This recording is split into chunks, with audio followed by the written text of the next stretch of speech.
امروز در سرخط اخبار جهان ملاقات پرزیدنت های ترکیه و روسیه رجب طیب اردوغان و ولادیمیر پوتین است که ظاهراً با امضای سازش های خیلی مهم استراتژی توسعه همکاری های میان دو کشور به امضا رسیده است. برای صحبت در این موضوع ما رئیس منطقوی برنامه های رادیو آزادی عباس جوادی را دعوت کردیم. خوش آمدید. میخواستم در ابتدا بگوید که تطبیق همین سازش ها از نقطه نظر شما تا کدام حدود اجرا شونده است؟ به نظر من این اجرا شدن سازش های دو کشور روسیه و ترکیه غیر رئالیستی نیست. حداقل تا حد زیادش غیر رئالیستی نیست. در گذشته هم روابط بین دو کشور خیلی نزدیک و قوی بوده. این تا حد زیادی به شخصیت همگون و نزدیک و مشابه آقای پوتین و آقای اردوغان هم ربط دارد، به سبک حکومتشون هم ربط دارد، به نیازهاشون هم ارتباط دارد. ببینید مثلا طوری که شما گفتید در مورد سوریه بین دو کشور اختلاف هست، درست است، اختلاف خیلی جدی و شدید هست، درست است. منتها هر دو کشور، هر دو راهبر بگوییم، هم آقای اردوغان هم آقای پوتین، از نظر سیاست منطقوی و بین المللی در مخمسه و در بنبست هستند. وضعشون چندان خوب نیست. یک، از نظر روسیه اگر بگیرید وضع اوکراین، بحران اوکراین هست. از نظر بین المللی روسیه و آقای پوتین در حال انزوا قرار دارد. دو، به دلایل مختلف، اساساً به دلایل اقتصادی، نرخ نفت در بازار جهانی خیلی شدیداً پایین رفته است. یک نتیجه هم اوکراین و هم نرخ نفت این است که نرخ روبل، ارزش روبل روسیه در بازار، در داخل پایین‌ترین هست از نسبت به سالهای گذشته. این شرایطی هست که آقای پوتین و حکومت روسیه در اون قرار دارد.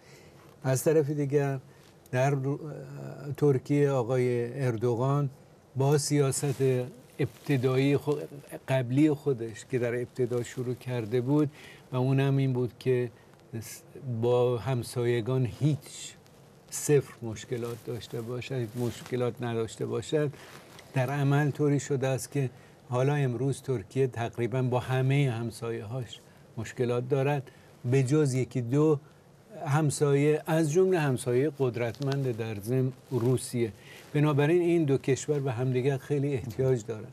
ولادیمیر پوتین در نشست دیروزه اعلام کرد که روسیه از این بابت تطبیق برنامه لوله انتقال گاز به اروپا توسط لوله جنوب را قطع می‌کند و لوله می‌سازد که همراه با شرکت‌های ترکی مستقیما به ترکیه گاز را انتقال خواهد داد.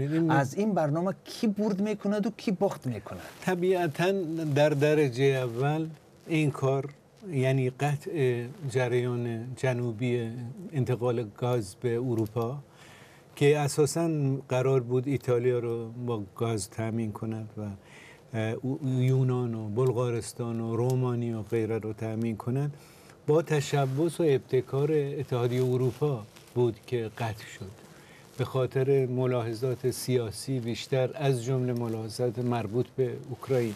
یعنی در حقیقت اینجا روشن است که بازنده اصلی روسیه هست، بلغارستان هست، یونان هست، ایتالیا هست، مجارستان هست، اساساً اینها هستند. برنده اصلی آذربایجان هست، جزو بازنده ها به نظر من، چون که آذربایجان هم گازش قرار بود یکی از برنامه‌ها از اون طریق به اروپا بفروشه. به نظر من راه دیگری برای این دو کشور نمونده بود. یعنی با افزایش حجم تجاری بین دو کشور به 100 میلیارد دلار، این دو کشور حداقل میخواهند، به نظر من میخواهند کمتر از همه از قطع گاز، خط جنوبی گاز به اروپا، کمتر از چیزی که پیش بینی میتونست بشود ضرر بکنه. در واقع ترکیه از این کار منفعت میبرد، ولی روسیه البته جزو بازنده هاست. ترکیه از این بابت منفعت میبرد، چون که مقدار گازی که از روسیه میتواند بگیرد بیشتر میشه و با نرخ ارزانتر. با نرخ ارزانتر، البته به خاطر ملاحظه روابط تجاری در ساحه‌های زمینه‌های بعدی. البته میدونید در ترکیه یکی از سرمایه‌گذاران اصلی در روسیه در مسئله ساختمان، ساختن ساختمان و راه هست، ولی طوری که میدانیم در روسیه بازار ساختن ساختمان و خانه و راه و غیره تقریبا 30-40% آمده از پایین. بنابراین از اون جهت هم ترکیه، شرکت‌های ترکیه ضرر خواهند دید، ولی افزایش حجم تجاری بین دو کشور سعی میکنن که در مقابل این شرایط یک تا حد امکان ضرر رو کمتر کنن. حالا در مورد سوریه درست است بین دو کشور اختلاف نظر هست، ولی فکر کنم دو کشور در مقابل این بسیار چالش‌های بزرگی که در زمین بین المللی هست، سوریه برای این دو کشور جنبه خیلی کمتر بی اهمیت تری دارد. ولی هر یکی از این رهبران این دو کشور، هم رجب طیب اردوغان و هم ولادیمیر پوتین، عادت کردند که خود را صاحب وضعیت بینند و مثل اینکه وضعیت زیر نظارت آنها است. آیا در وضع کنونی این دو رهبر با وقار، با امبیسیون بزرگ خواهند توانست که سازش با هم دیگر پیدا کنند؟ سبک به نظرم رهبری هر دو کشور، هر دو رهبر یعنی پوتین و اردوغان خیلی شبیه هست به هم دیگر. طوری که شما گفتید من طور دیگری میگم، یعنی این دو رهبر تا جایی که آدم حس میکنند خودشون رو صاحب کشور خودشون حس میکنن.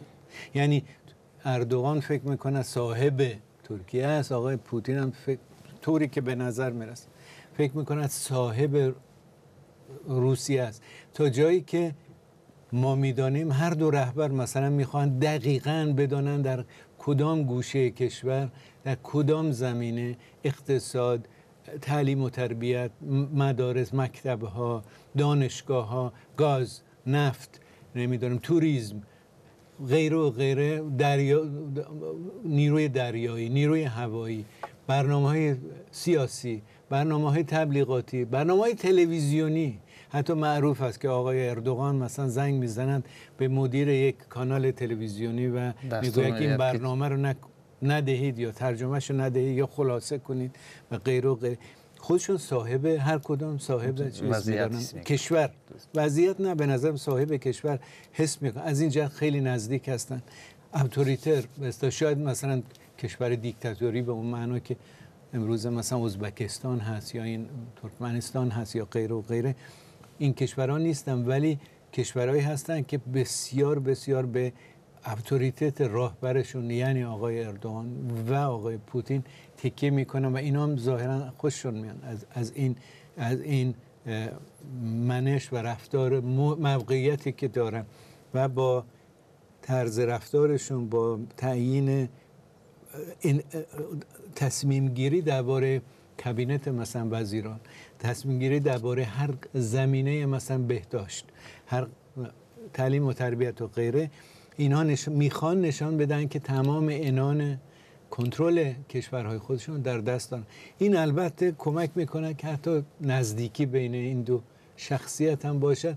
اونم از یک نظر اگر نگاه کنی به بهبود بیشتر روابط دو کشور کمک میکنه. منتهای مراتب به نظر من این یک نزدیکی هست که بر پایه مناسبات راهبرها، مناسبات مردمی‌تر، دموکراتیک‌تر و لیبرال‌تر رهبر، این دو رهبر با مردمشون خدمت نمی‌کنه، ولی واقعیت این است که اینا با یک عنان تمام کشور رو در دست خودشون گرفتن و پیش میرن. بنابراین بله درسته شخصیت نزدیک و مشابه این دو رهبر به نزدیکی مناسبات دو کشور هم البته کمک میکنه.